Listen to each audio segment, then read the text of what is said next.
de revenir à Shanghai avant le week-end. Je refusais. Le processus de cadenassage interne était bien trop avancé. Les semaines et jours suivants, je replongeais tête baissée dans mon quotidien shanghaïen. Les déplacements professionnels dans de nombreuses villes de Chine, les heures de travail tardives, les soirées encore, même si elles étaient sobres désormais pour moi, ma vie de jeune expatriée était assez trépidante pour m'occuper à foison. Si Vanessa gardait un œil protecteur sur moi, elle eut la délicatesse de ne pas me dire ce qu'elle pensait de mon conjoint. Elle le comprit sans doute avant moi. Je vivais en Chine depuis trop peu de temps. Mon équilibre de vie et mes repères y étaient récents. Fragilisée par mon accident, comme je le nommais alors, je n'avais pas les ressources nécessaires pour exclure de ma vie celui que je considérais comme un soutien. J'usais jusqu'à la corde une technique de protection que je connaissais bien, faire l'autruche. Je m'y employais depuis longtemps, depuis toujours peut-être, quand la pression était trop forte ou les soucis trop désagréables. Je mettais la tête dans le sable, à savoir sous l'oreiller, devant une tablette de chocolat, ou encore en m'épuisant dans une foule d'activités. Et j'attendais que cela passe. Cela finirait bien par passer, même s'il ne s'écoulait pas une journée où je ne fus assaillie par le doute. Qu'était-il vraiment arrivé cette nuit-là? Comment avais-je pu me mettre dans un tel état? Comment avais-je pu laisser un tel incident se produire? M'avait-on drogué ou m'étais-je fait cela toute seule? Le poison du doute et de la culpabilité coulait en moi. Mettre la tête dans le sable était l'unique antidote à ma portée.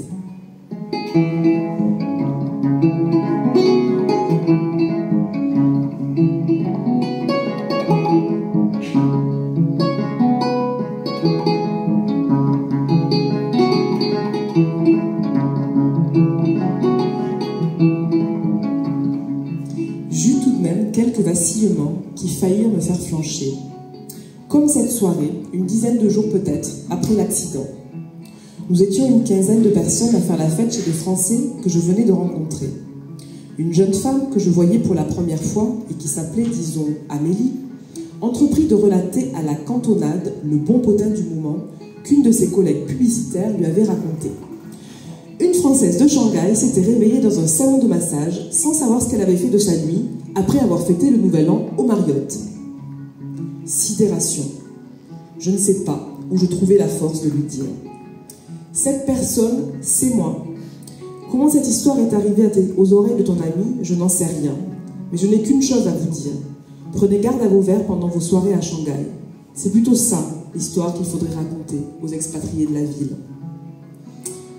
Quelques semaines plus tard, une nouvelle pièce de mon étrange pulse se mit en place.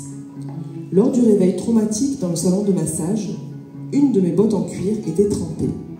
Si sur le coup je n'y avais pas réellement prêté attention, c'est au beau milieu d'un songe que la fulgurance d'un souvenir me rattrapa malgré moi. Je m'étais uriné dessus pendant la nuit du 31 décembre. Cette image, comme celle où je me voyais tomber de ma hauteur, la tête sur le sol, me dérangea au plus haut point.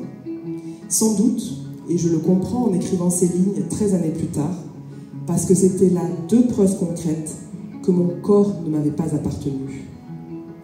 Réaliser mon incontinence passagère m'incita à me faire aider. Je cherchais les coordonnées d'une psychologue francophone à Shanghai. Je ne me voyais pas expliquer en anglais ce qui avait déjà tant de mal à atteindre ma conscience dans ma propre langue. Je ne trouvais pas de psychothérapeute, mais je rencontrais une coach spécialisée en programmation neurolinguistique, avec qui j'entamais un travail. Nous nous sommes vus 5 fois l'année de l'accident, entre les mois de février et mai. Ce n'était pas une analyse en profondeur, je n'étais pas prête, mais elle m'aida à tenir debout.